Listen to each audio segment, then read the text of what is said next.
Assalamu alaikum.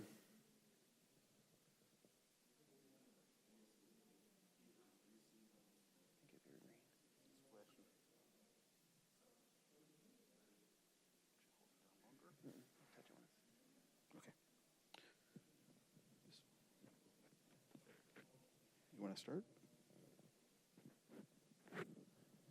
Okay. All right. Bismillah, salatu wassalam, ala Rasulullah. Assalamu alaikum, everybody. My name is Erik Lough. This is Imran Ullah.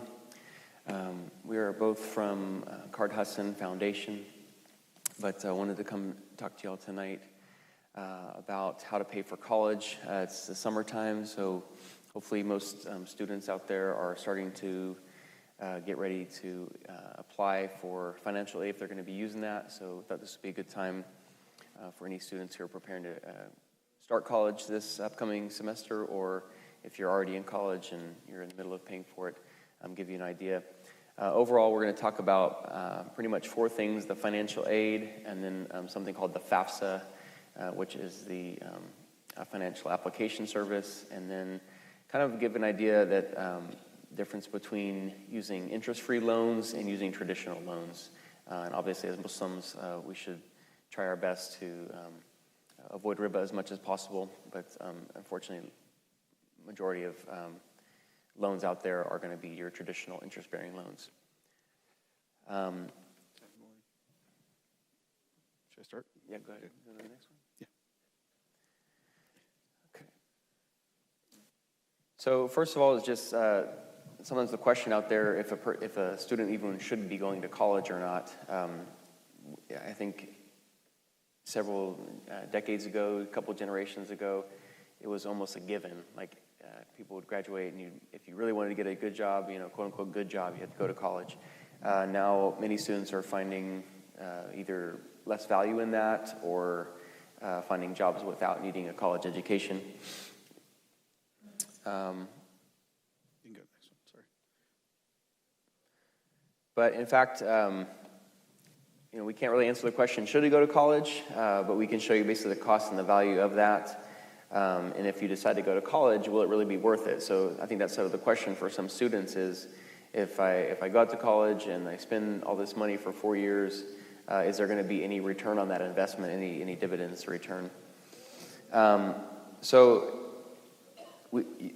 Monetarily wise, there actually is a value to going to college. There's about 170% increase in the wages for your average worker who has a 4-year degree, and then a person with a college degree in their lifetime of work and their gainful employment over the course before they retire be about $1 million more lifetime earnings. And honestly, it's only about 10 years to recoup the cost of a 4-year degree, and that's with kind of your traditional student loans with somewhere between a 4 to 6% interest rate that a student would start paying back their loans immediately following graduation. And then as far as things that come up in life, opportunities and then failures sometimes with unemployment, at least with a college degree, you're about 40% less likely to be unemployed than a person with simply a high school diploma. Sorry. That's okay. I'm moving quickly. So I can. You good if I jump in? Mm-hmm. So when we look at the costs of college, these are average costs across the U.S., but we're going to focus a little bit on Texas since we're all here in Texas. But generally speaking, you have a few options, right? You have a 4-year public school or a 4-year private. And the breakout here, if you have a 4-year in-state, like if you're going to UT or A&M, the annual cost of tuition is around $9,300 a year. This is if you're in the U.S. Texas itself, this is kind of U.S. numbers, but Texas is about $10,000 for tuition. And then the cost of attendance, which is like, the cost of attendance, including living costs, food, transportation, all that other things, about $26,000 nationally. $22,000, obviously living expenses are a little bit less in Texas than the average in the nation. Now, if you were out of state, if you're a Texas resident, you were out of state to, LSU or UCLA or some other state school, public school, not private, you'd be paying a lot more. And then if you decide to do like ACC for a 2-year associate degree, it's considerably less. And typically when you're at ACC, there's no on-campus living, so you're at home. So the cost of attendance is the cost of attendance. And then private, such as, Rice, Baylor, Harvard, Yale, things like that, obviously are going to be significantly more expensive, and you're going to be paying for probably living expenses as well as tuition, right? So the average cost across those 4 years is, a lot more. Okay? So, and then you have other things like, for-profit universities like University of Phoenix, ITT, things like that, right? They're still expensive at the end of the day. So what does that look like in a real kind of example? So if you were to say, for example, living in Texas, living in Austin, and you went to UT, right? You have a few options if you wanted to go to UT. You could actually start at ACC, right? Do that for a couple years, transfer to UT, and there's a big difference between doing that at home or living on campus, right? So the lowest one up here is you do ACC for 2 years, live at home, you go to UT, you commute, and you're not paying for living expenses. And basically, the total cost over 4 years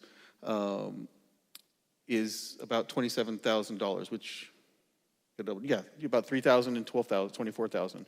So pretty good total cost for college versus 4 years living on campus at UT at about $89,000, right? So you're paying the full tuition, you're paying full living expenses. We know it's pretty expensive to live downtown Austin. And so the cost difference between just going a couple years at ACC, transferring in, and getting the same degree at the end of the day is about $60,000, right? So these are some of the things that you think about as you're going in. So it's great, it's cool to kind of go and live on campus and be a part of that life and enjoy it and got to get the experience, but is it worth $60,000 extra dollars? Is it worth going into debt potentially? Is it worth, having to take a second job? So those are the things you're going to think about when you're making a decision on how you go to school. All right? So I'm going to sit on this slide for a while, actually, because there's a lot of information in here. So across the U.S., how do people typically pay for college? So 47% of the way people pay, like 47% of how people pay for schools or college is typically funded by your parents or you. Like you get a job, you have savings, your parents pay out of pocket. So you're cash flowing the college, right, for about half of the degree. The other half of the degree, typically people get scholarships or grants and then loans. So about 25% or so in scholarships or grants, and another 25% in loans. All right, this is sort of average across lots of people. Some people do cash flow 100%, some people take loans for most of it, but on average, this is the breakout of it. And just for everybody's benefit, like the difference between a grant, a scholarship, a loan is listed up here, but a scholarship is typically merit-based or something where you kind of earn the ability to get funded by the school or some private institutions, and it's money they give you. You don't have to pay it back. A grant is generally based on need. So like the federal level, there's a Pell Grant. If you qualify for a Pell Grant, it means your income, your parents' income generally, or your income is low enough to qualify, and you don't pay that back. It's a grant, it's given to you, you just take it and you pay it for school. A loan, obviously, you pay back, right? So you take a loan and then you pay it back. And just, I think, yesterday, the Supreme Court knocked down the loan forgiveness program. So that whole thing is kind of gone as well, right? The idea that you're going to get a loan and it's going to get forgiven. So a loan you do pay back. And then there's savings programs. So parents often will just put money into a 529. I don't know if they still have this, but the Texas Tomorrow Fund used to be around. I think it's been supplanted by the 529s, which is a dedicated college saving account where you pay in and you can then pay towards school at a certain rate. So in terms of the breakdowns here, a lot of the money is coming from the parents' pockets. So that's just the general kind of average. And in that, when the parents are making those sort of decisions and paying, often it shows on the slide here that a good portion of the time then the parents, because they're paying, also have a say in how you're going to collect other money. Are you going to take loans? Are you going to get grants, scholarships? One thing about scholarships that I think a lot of people maybe just overlook, it's like there's lots of little scholarships out there. You don't need this like full ride scholarship that says I'm going to pay for all of university. There's $1,000 scholarships here and there, whatever, like, small organizations have them. And every little $1,000 adds up, right? So especially if you're, for example, doing the first line here and you're paying $27,000 and you get a $1,000 scholarship, that's a big chunk of that total over the course of 4 years, right? So if you can continue to get little scholarships and things like that, it adds up quite a bit. And I think I've seen a lot of students kind of look at it and say, what's the point of $500? It's really not making a dent in this, huge thing. Why should I even fill out this application for this scholarship? Why should I bother? It's a lot of work. Okay, that's better. It's a lot of work to do that. And it is, but the nice thing is, we talked about this earlier, the FAFSA, that sort of form, actually is a universal form for lots of grants, scholarships, loans, everything. You fill that out, and then you just apply to scholarships using the same form. So you don't have to usually fill out a ton of other paperwork. All right? So speaking of the FAFSA and the steps that you're going to do for applying for financial aid. So the FAFSA is the free application for federal student aid. And it opens up every year in October. You fill that out. It has a huge list of things you need to fill out. It's got depending if you're an independent adult and you're filling it out, then you fill out your tax information. If you're a dependent minor, then you fill out your parents' tax information. And so you need to collect all this tax information, submit it into this form, and then it automatically goes and you submit it to the universities that you're applying to, and then they evaluate your need, right? And so you'll get, after you fill out the FAFSA, and let's just say you're going to UT, you'll get what's called a student aid report, and they'll tell you how much you qualify for. Do you qualify for loans? Do you qualify for grants? Do you qualify for scholarships? And so from that breakdown on the FAFSA afterwards and the student aid report, you'll figure out what do you need to cover in terms of college. And you fill it out every year. So you fill it out all 4 years if you're going to four-year university. Not everybody fills them out. Some people don't realize they should fill it out. Some people don't realize, they think they don't need it. But even if you can afford college without loans or financial aid or scholarship or grants or anything, you should still fill it out because there's just free money out there. You don't have to take a loan if they say you qualify for a loan. Let's just say you fill out the FAFSA. It says you don't qualify for any grants. Your parents make too much money, but you qualify for loans. It doesn't mean you have to take the loan. It just says you qualify for a loan. The other thing is you may qualify for a federal loan, and you may not qualify for federal. A federal subsidized loan means while you're in school, you're not paying any interest on that loan. It's not accruing interest. There's no payments due or anything like that. And that's a student's loan. The student is subsidized on that loan. If you don't qualify for that, which is usually needs-based, you'll qualify for a parental loan. And the parent takes out the loan.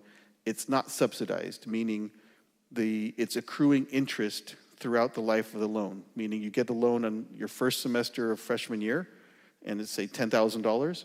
That $10,000 is building interest the whole time, versus a subsidized federal loan is $10,000. It's still $10,000 when you graduate, and you don't pay that until 6 months after you graduate. So those are typically like federal, so it'll be called a federal subsidized student loan versus a unsubsidized student loan. So once you get that information back, step 2, you kind of figure out what do you need to do. What should I apply for? Does the school offer other opportunities? Am I going to a program or a degree program that has special grants or scholarships or work options for me? So you go and figure that out. And then lastly, then you go and you start to research scholarships, grants, et cetera. It's so easy now. Like you just go into the internet and you basically Google stuff and you say what grants and scholarships are available. You will find that most scholarships are typically fairly limited, right? So they will be limited to certain minorities. They'll be limited to, potentially just women in engineering, or they'll be limited to, if you're a part of a certain organization. You may not realize that your parents are part of a credit union, for example. Maybe they bank at a credit union. Those credit unions have scholarships for members. You may get $500, you may get $1,000. So just look it up, figure it out, see what's available, there's tons of research out there that you can do. That's what, honestly, summers are good for. And think about it, right? So you could either work for a summer and make a few $1,000s, or you could literally Google for a little bit and make a few $1,000s. It's about the same. You should do both. All right. I can hand it back to Erik here. And I was going to say too, from the 3 steps. Yeah. So, if you're sort of giving yourself a game plan, like a roadmap, like what should I be doing to apply for preparing for paying for college. So, most kids that are getting ready to go to college, they've already known for several years, like even when you start in high school. And most parents, when their kids are born, they will start saying, oh, I'm saving for my kid's college. So it is pretty common that it's not like, the child turns 17 and then all of a sudden the parents and the child both at that moment like realize that they have to have some money for college. So in general, as young as you are right now or as young as your kids are right now, number one, the best thing to be doing right now would be to start savings and doing things like the 529. The second step probably along that process would be that as the student prepares to apply to the college, like Imran said, start out number one with the FAFSA, so that you can see the loans that are available, and especially if you can apply for a federal loan. And then once you're into the institution level, like you are going to be going to UT, you can then, even at UT, apply for UT-related scholarships and such. And, he mentioned this $1,000 loan, $1,000 scholarship, $500 scholarship. If you think about over the course of 4 years, if you're taking that number out of your total loan amount, like if you, you're basically going to take whatever you can pay out of savings, you'll pay that first. Whatever you can get scholarships, you'll pay that second. Whatever is left over, whatever is the difference, you're going to have to take out a loan to get that. So if you can knock that number down, and especially if there is interest, then that $500 right now over the course, if you were borrowing that, it's going to, multiply and multiply. And then when it comes to the loans themselves, one of the things we're talking about is like an interest-free student loan. There's basically federal loans, which is from the government. There's going to be private loans. You've probably seen commercials for things like SoFi, and there's these other companies out there. And they're also the ones that'll bug you to like refinance your loan with us. So, whatever your interest rate was there, come over to us and refinance with a private loan. And then there are interest-free loans, which is from an Islamic standpoint. We have Card Hudson Foundation, and there's also a continuous charity, ACC. Those are sort of ACC is kind of a much bigger organization, well known for granting loans to students. But from these standpoints, those are not merit-based. It's not like a scholarship, like you have some skill. Like this is loan money given to you, and then the expectation is that you'll pay it back. So there's not. It's a different type of an application as far as applying as far as a scholarship, proving why you're worthy of receiving that $1,000. Whereas a loan is, can you afford to pay back the loan because the expectation is that you will be paying it back. Before we jump to this, I'm going to actually jump back on this real quick. One thing to mention, let's say you want to do engineering, right? And you're going to go, and let's just say you apply to UTD or A&M or UT. So UTD, UT Dallas has a thing called Comet Connect, right? And it connects with ACC specifically. And so you basically do 2 years at ACC, and it transfers 100% of your credits to Dallas. So you don't lose credits in terms of it, and you go right into UTD. It's kind of like the CAP program, but a little bit better because you're just going to ACC and just doing your general ed classes. A&M engineering specifically has something called Chevron Academy, which is you apply for this thing, you get into it, it's an engineering program, and you are admitted to A&M engineering as actually an admitted A&M engineer and also ACC. You do 2 years joint classes with A&M and ACC. In ACC, you live at home, you do ACC classes, but you have an ID and everything from A&M, and then you transfer seamlessly. All your classes just transfer directly into A&M, and you've missed no steps or no credits, and you go straight into A&M as a junior, basically. So there's a lot of things out there with ACC specifically. If you look at ACC and how you can transfer credits to the state universities, UT, UT Dallas, A&M, that will save you a ton of money and effort, where if you just check a little bit and see which classes you take at ACC, transfer to the other ones, you won't have to then duplicate time, right? So you won't waste time, which in the college, time is honestly money, right? If you have to take another semester, that's another $6,000 or so that you spend at one of these universities, okay? All right, sorry. We're on the loan slide. Okay. So this is kind of try to give you guys an illustration of how interest is compounding, so you can see the difference if you had a loan that was purely interest-free versus a loan that was based on like a 10-year loan on a 6.8% interest. So if you take out, you're going to University of Texas or Texas A&M, and your average student debt is going to be about $26,000. Again, most of that will be unsubsidized for the most part, so you'll be collecting the interest while you're in school and then paying it back once you graduate. Most students do not pay back any of their loans while they're in college. They don't have jobs. They're waiting to get out of college to get a job and start paying it back. So then at the beginning, once they are paying back, almost all of what they're paying is just the interest that has accrued since that time. So by the time they've paid back their loan over 10 years, they are paying back $10,000 more than what they borrowed. Now, and that's if you're paying it off in 10 years. The monthly payment is much higher if you're doing a 10-year repayment. They give you different options like a 25-year payback, a graduated, you pay a small amount at first, and then supposedly as you get better jobs, more income, then you can pay back more money. But that interest really does accrue over time.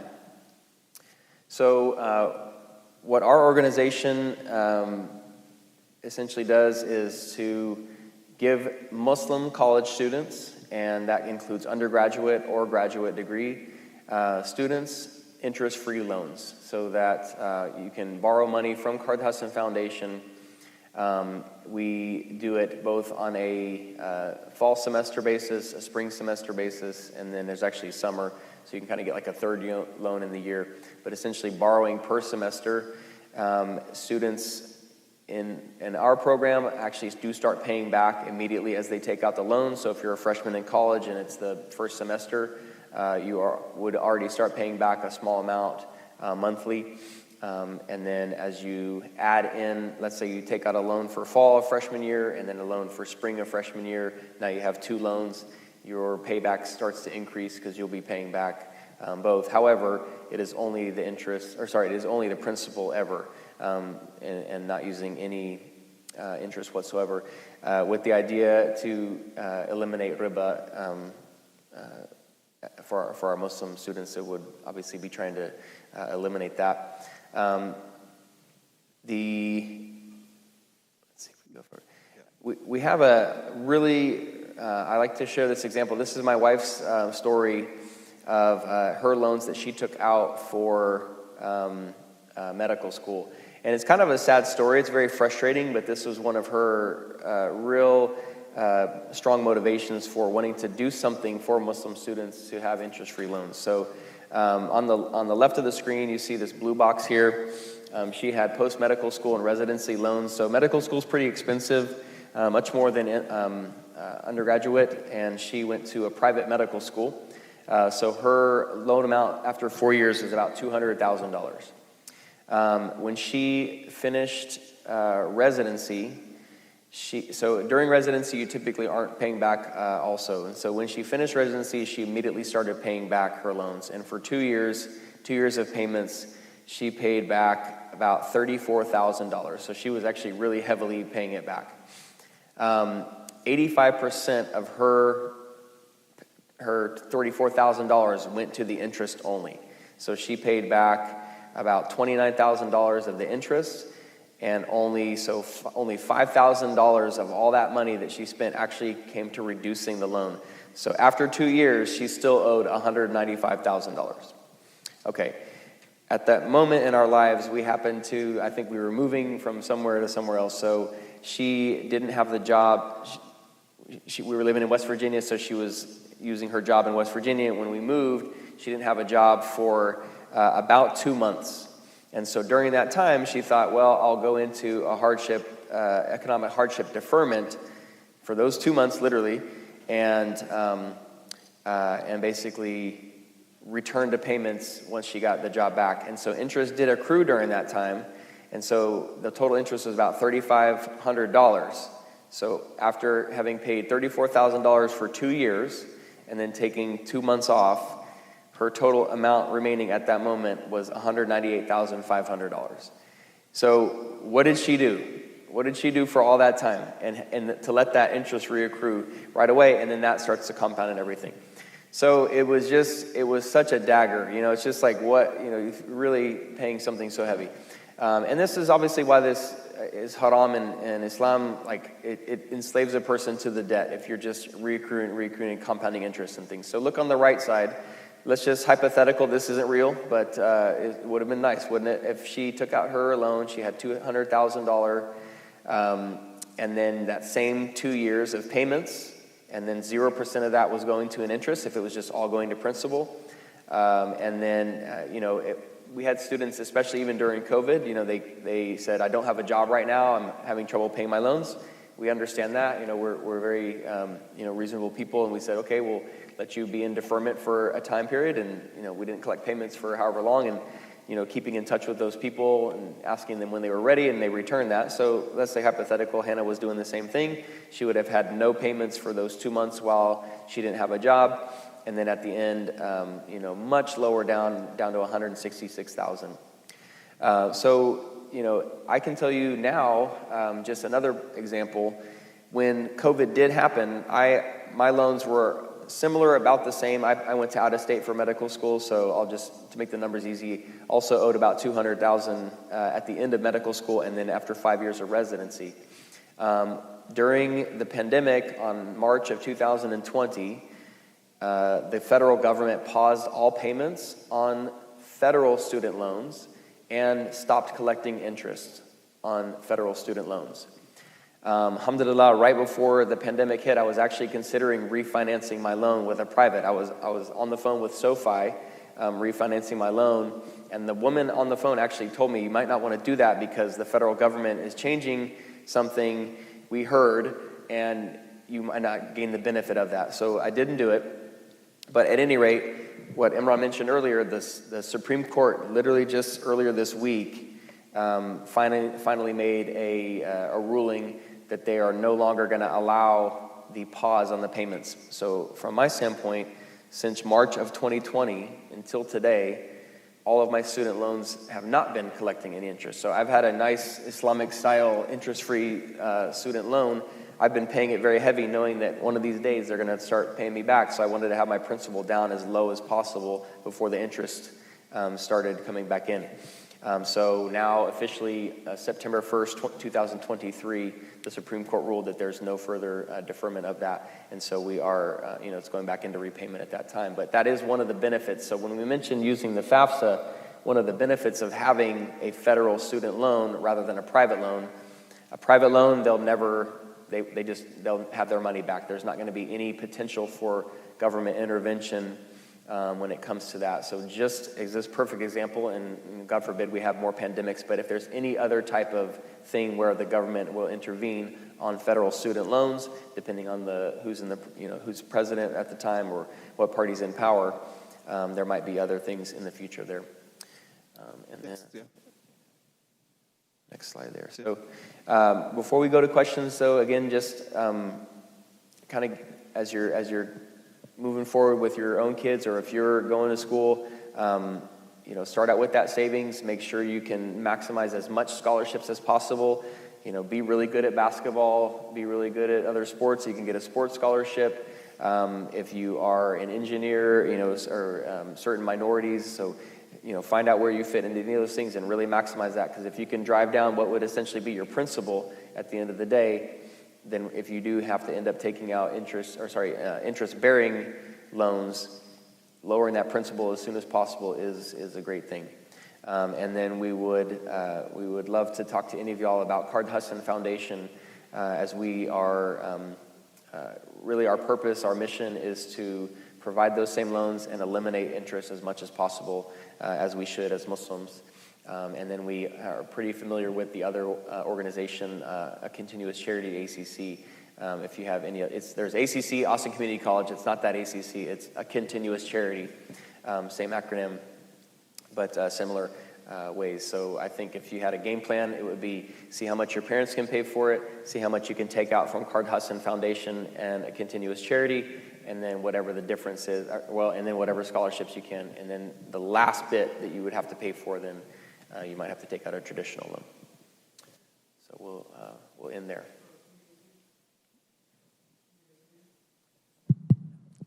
Okay, Assalamu alaikum. Wa alaikum First salam. of all, thank you so much for this wonderful presentation. I at least get a lot of information out of it. And it was good to see that there is this foundation that you guys have. MashaAllah, something inspiration to all of us to participate and make it more stronger. My question to both of you guys, and I think this is touched by Brother Imran, that there's some accreditation between these three universities with the ACC, and he uses an example of engineering. My question to you is that accreditation between those three universities and ACC is specific to engineering, or it could be for other disciplines such as business, finance, etc.? Good question. So I'm familiar with a couple in engineering, but I know that it's actually slightly easier for the natural sciences. So generally speaking, getting into UT, for example, in engineering is extremely hard, right? It's just with the growth of Texas and then the top 10%, everything like that. Even the top whatever 7% that are guaranteed admission to UT are not guaranteed admission to engineering or business. It's just sort of liberal arts. So ACC, getting from ACC and transferring ACC sort of liberal arts or natural sciences is actually relatively easy.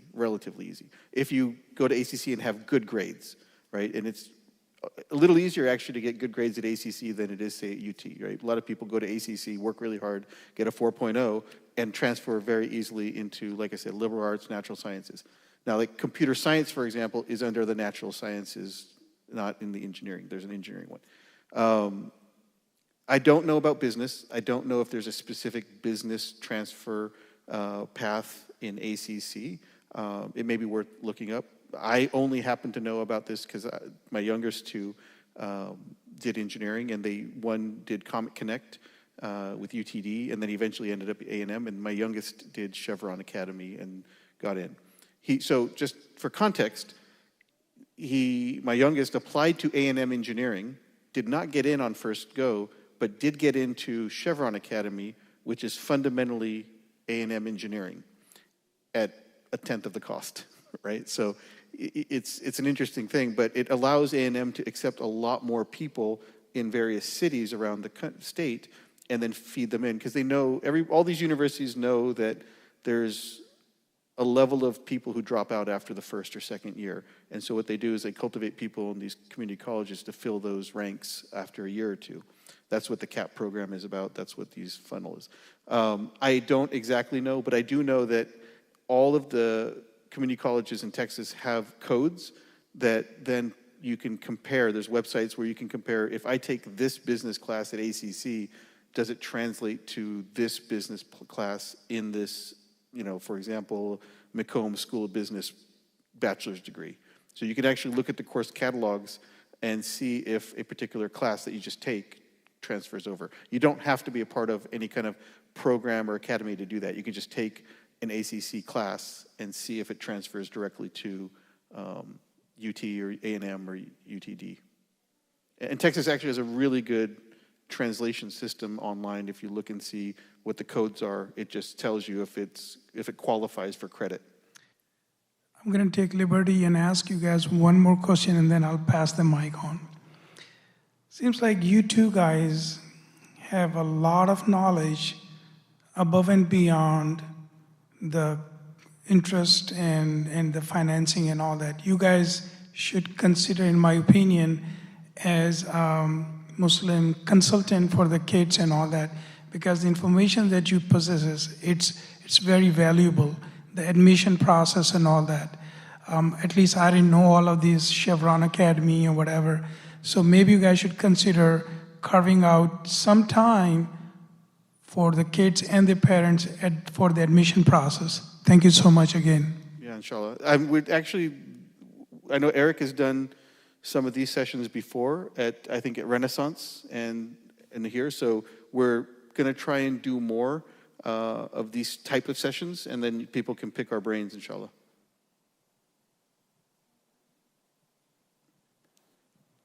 Assalamu alaikum. I have a question about the process of Qarde Hasna loan. Right? Is this based on academics or financial state of the parents? How do you decide? So it's not based on academics.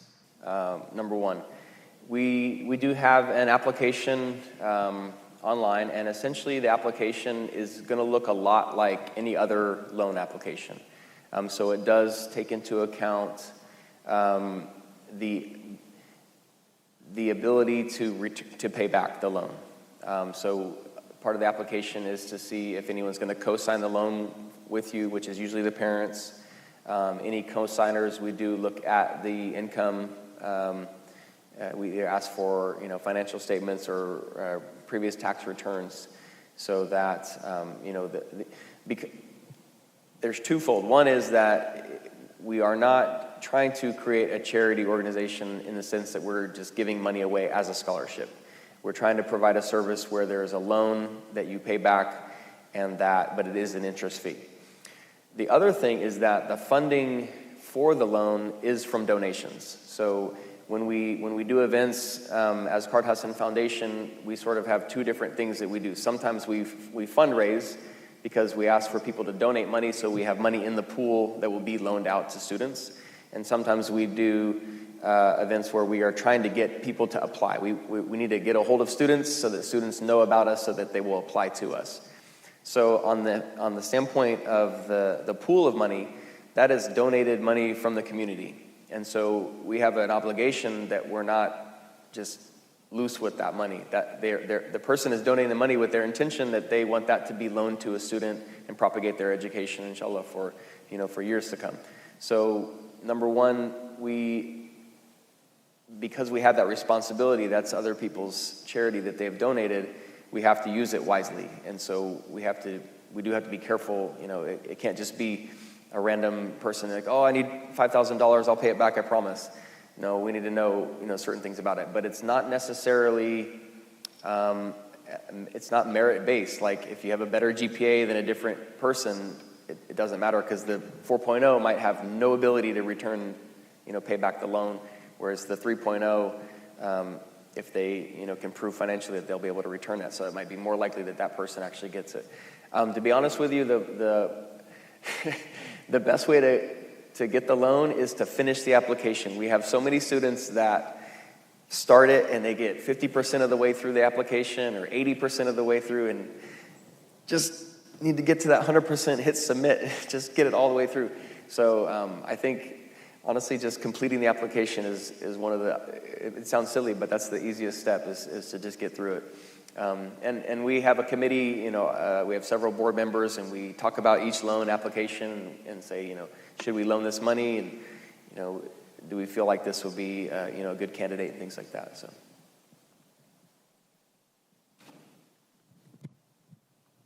Assalamu alaikum. I have a question about, do you have a program if something extreme financial situation to a person who took the Qarde Hassan, like he has disability after he took the Qarde Hassan, like another question will be like what happens for if someone stopped paying? Is there like late fees or? It's a good question. So we'll kind of separate those all. I'll answer the second question first. There are no late fees. There are no fees. There's no interest nothing. So at the end of the day, what you take is what you pay, right? It may take longer because you have financial hardship or something like that, but we don't charge any fees. Now, that may make it very easy for somebody to just ignore the loan and say, okay, I can just gonna pay this later because I don't have any fees or penalties. It is a true loan, right? It is something that is notarized, it is something that is documented. So in the process, there's a loan application that is filled out. And so at the end of the day, if we really wanted to or needed to, we could send it to a collections agency, which would then have a negative impact on that person's credit rating, right? So then future loans or car, house, whatever they need to do in the future would be impacted by that. So we hold that, in a sense, over them if we need to, but it's not something we want to do. Now, the first question around somebody going through hardship, we have had people who have been paying, they take the loan, they're paying, and then things happen. So death in the family, loss of a job, they got very sick, and they reach out to us and they ask us for, to Erik's point, a deferment or a pause on their loan. Like he said, in the beginning of COVID, there were a number of students who were working. They had graduated, they're working, they lost their jobs. And they very transparently said to us, this is what my situation is. Is there any way I could stop payments for 3 months or 6 months or something like that? And we said, alhamdulillah, no problem. It's okay. Just keep us informed of what's going on. And we check in with them. And then most of them have started repaying. They got back on their feet. Things are good. There are others who then are still in difficult times. And so we keep working with them to see how they're doing. We have not gotten to the point where we're saying, we'll just forgive the loan. And that actually goes back to what Erik said earlier, which is this isn't our money to forgive the loan with. This is other people's money. This is donations from people whose intention was that it goes into this recycling pool of loans. And so every dollar that we don't get back from a student is another dollar that can't go to a new student. So we haven't gotten to the point where we've just outright forgiven a loan. That's just not something that we feel comfortable doing. So what we've just been doing is working with students one-on-one and seeing if they can change their loan payment to, say, $50, $25, anything that's just a small number that just adds up over time and makes it easy for them to repay. What we've found is if we lower that number versus just forgiving it, it keeps them current with us, we keep in contact with them, and they see some benefit after a few months that they've actually made a dent in the thing that they were afraid of. So, but we absolutely work with every student if they have a problem. But for the most part, honestly, most students just, or their parents just start automatically paying. And to Erik's point, he said earlier, basically about 2 months after they get the loan, let's just say you get the loan in August for school, typically September, October, the first payment is due and they start paying a month after month. The loans are structured, there's just two sizes of loan. You can get a $2,500 loan and a $5,000 loan per semester. So let's just say in the fall you get $2,500 and in the spring you get $2,500. That's $5,000 for the year. For each $2,500, you pay $100 a month back. So that's 25 months, right? So it's a 2-year loan. If you take a $5,000 loan, that's 2 times 2,500, so you're paying $200 a month, right? If you take a $2,500 loan in fall, you start paying $100, then you take another $2,500 loan in January timeframe for the spring, that's another $100. So basically by February, so September, October, you're paying $100, and then in February, you're gonna pay another $100, so you'll be paying $200 for about 2 years. But alhamdulillah, it's been a small enough number that parents and students are able to repay it fairly consistently in our experience. Assalamu alaikum. Thank you for your presentation. I actually learned a lot from your presentation. I was a student myself. I went through a lot of these things. One question, if I as a student took, for example, $10,000, he will pay back the $10,000 without any extra fee.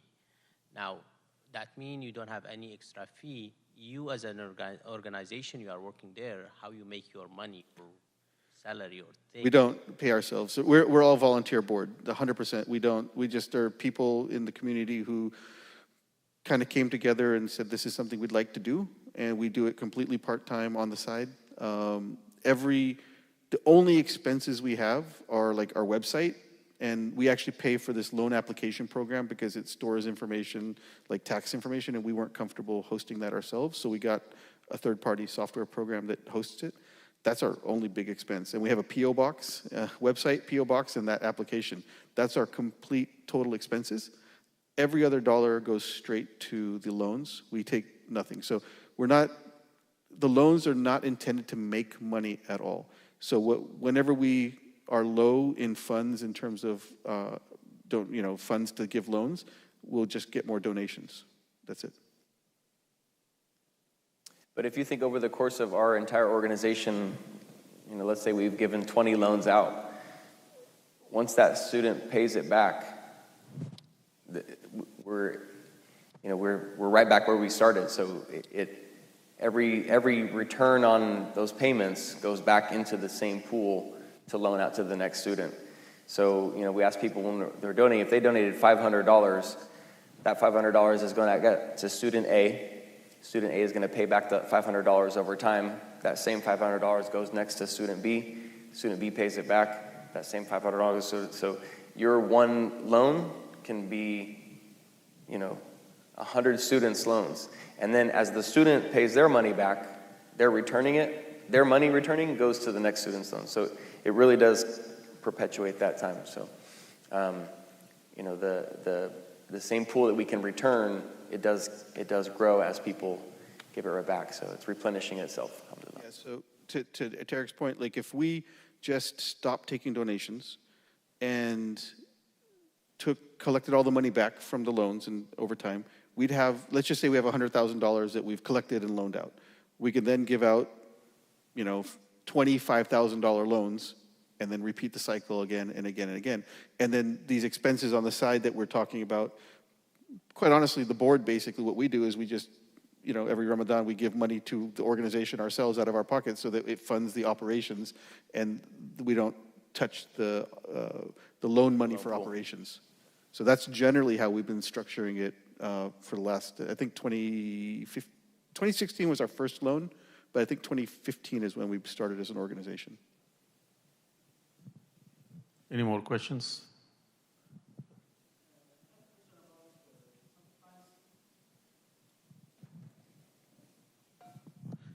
Sometimes there is a rare case of students drop out from college. So is this also... It's a really good question. We pay the loan to the university. So the student doesn't get money in hand per se, right? So typically we get the student's ID information, everything, and before the semester begins, we pay towards that university. Now, if they drop out and they're entitled to a credit, like let's just say it's a $5,000 loan and they paid $10,000 up front and they drop out early, they get some money back from the university. Then they would, by definition, actually get that money in their hand from the university, not from us, but from the university as a refund check. They still owe us that $5,000. They could turn around and give us the full check and say we're done, or they could pay us on the 2 years. It's still an active loan that has nothing to do with their current status at the university. And we would not give them a new loan. Yeah. So if you're in your fall, you drop out in the fall, clearly you can't apply for a spring loan. So that's one of our stop gaps where we know that they're actually an active student in good standing before we consider their next spring loan if they're taking out a spring loan. I have another question about also, like your example about medical school, which is very expensive, and the loan you talk about is like $5,000 per semester. So it's not applicable in this case, right? And also, is there a preference like because private school or in-state school, then what I see that it's talking mostly about like something like in-state school for this amount of money. Well, just if you're a Texas resident and you're going to a Texas state school, the tuition is much less. So we're just sort of illustrating the fact that if you're trying to get to school on the lowest amount possible, the way to do that would be going to the state school where you're a resident and try not to live at campus.